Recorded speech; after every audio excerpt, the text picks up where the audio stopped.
কাকা খেতে গিয়ে দেখি জমির সব ধান কাটা হয়ে গেছে গা, কিছুই তো বুঝলাম না। না বুঝার কি আছে, ধান আমি কাটে আনছি। আপনি ধান কাটছেন মানে? জমি তো আমি বর্গা নিয়েছিলাম, ধান কাটলে আমি কাটুম, আপনি ধান কাটতে যাবেন কেন? আমি ধান কাটতে ধান মাইপা আপনার বাঘ আপনারা বুঝাই দিয়ে যাবো, আর আপনি আমার না জিগা ধান কাটতে ফেলাইলেন। এই তুই কেরা? আমার জমির ধান আমি কাটে আনছি, তোর জিগাম কা? এটা আপনি কি কোন কাকা? জমিতে ধান ফলাইছি আমি, রোদে পুরা বৃষ্টিতে ভিজা নিজের গায়ের রক্ত পানি করে ধান ফলাইছি, আর আপনি আমার জিগান আমি কেডা? আমার ভাগের ধান আপনি আমার দিবেন না? ওই আমি কি মানা করছি তোরে বাঘের ধান দিব না? আমি জলিল খান, আমি অন্যায় করতে পারি না। এক কাম কর, ওটা অনেক আছে, 10 মণ ধান তোর দিয়ে দেবো, ওই ধান নিয়ে তুই বাড়ি যা। 10 মণ দিতেছেন মানে? জমিতে ধান হইব প্রায় 80 মণের বেশি, আর আপনি আমার 10 মণ ধান দিতেছেন? ওই কিসের 80 মণ ধান? তুই কি হিসেব বুঝোস? তোরে 10 মণ ধান দিতেছি, এইটা নিয়ে যা। সব ধান তো চিটে হয়েছিল, আমার আর কি থাকলো কত? এত কথা না বাড়ে ধান নিয়ে বাড়ি যা। কাকা আপনি কিন্তু আমার উপর জুলুম করতেছেন, আল্লাহ কিন্তু এই জুলুম সইব না। ওই তুই এত কেজাল করিস না, তাহলে এই ধান তোর কপালে জুটবো না। আর একটা কথা কই, সামনের বছর থেকে ওই জমিতে আর ধান চাষ করবি না, আমার জমিতে আমি ধান চাষ করবো।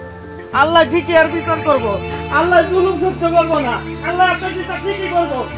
দাদা ওর কথা হইব, আর কেন ধরবো না।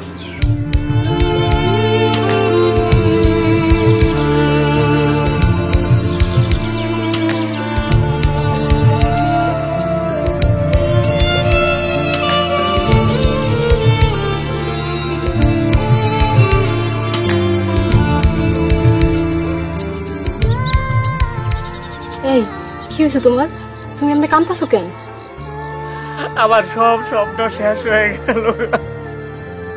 আমি ভাবছিলাম এবার খেতে যা ধান হইব সেটি বেচে গঞ্জে একটা চায়ের দোকান দিব, আমাকে আর আধা পেট খায় থাকতে হইব না। আমার সব স্বপ্ন শেষ হয়ে গেল। এই কি হয়েছে এটা আমারে খুইলা কও না। খেতে যায় দেখি আমাকে খেতে কোনো ধান নাই, সব ধান কাটটা জলিল ব্যাপারী ওর গুদামে বসছে। আমি যা করলাম আমার ভাগের ধান দেন, এই হিসাবে তো 80 মণ ধান ওনের কথা, আমি তো ভাগে 40 মণ পাই, আমার 10 মণ দিয়ে ভাগায় দিতে চায়। আমি এটা না নিয়ে আয়া করছি। থাক তুমি এমনি ভাঙ্গা পড়ো না, দেখ ভালো একটা ব্যবস্থা করে দিব। আমি এখন কি করবো কিচ্ছু বুঝতেছি না, আমি চোখে খালি অন্ধকার দেখতেছি। আল্লাহর উপরে ভরসা রাখো, দেখবা এর মধ্যে আল্লাহ একটা আলোর পথ বাই করে দিব। আল্লাহ তুমি ওকে বিচার করো, জলির ব্যাপারে আমাকে প্যাডে লাত্তি মাইরে ওর নিজের গুদাম ভরতাছে। আল্লাহ তুমি এটা সহ্য করো না, সহ্য করো না। আমার খাওয়ান দেবে, খেতে লাগবে।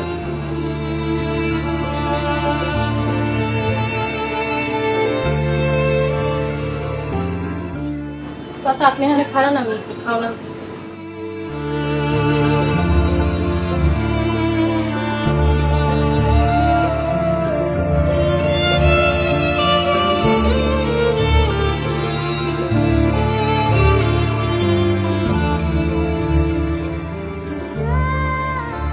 চাচা জানি এইটুকু খাওয়ানে আপনার পেট ভরবো না, কিন্তু আমার ঘরে এইটুকু খাওয়ানি আসিল।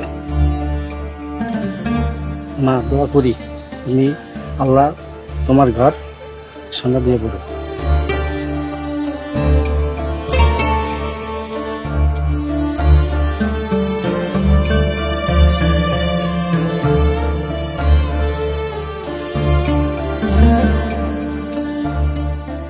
ঘরে তো এইটুকুই খাওয়ানো ছিল, এখন তোমারে কি খাইতে দিমু?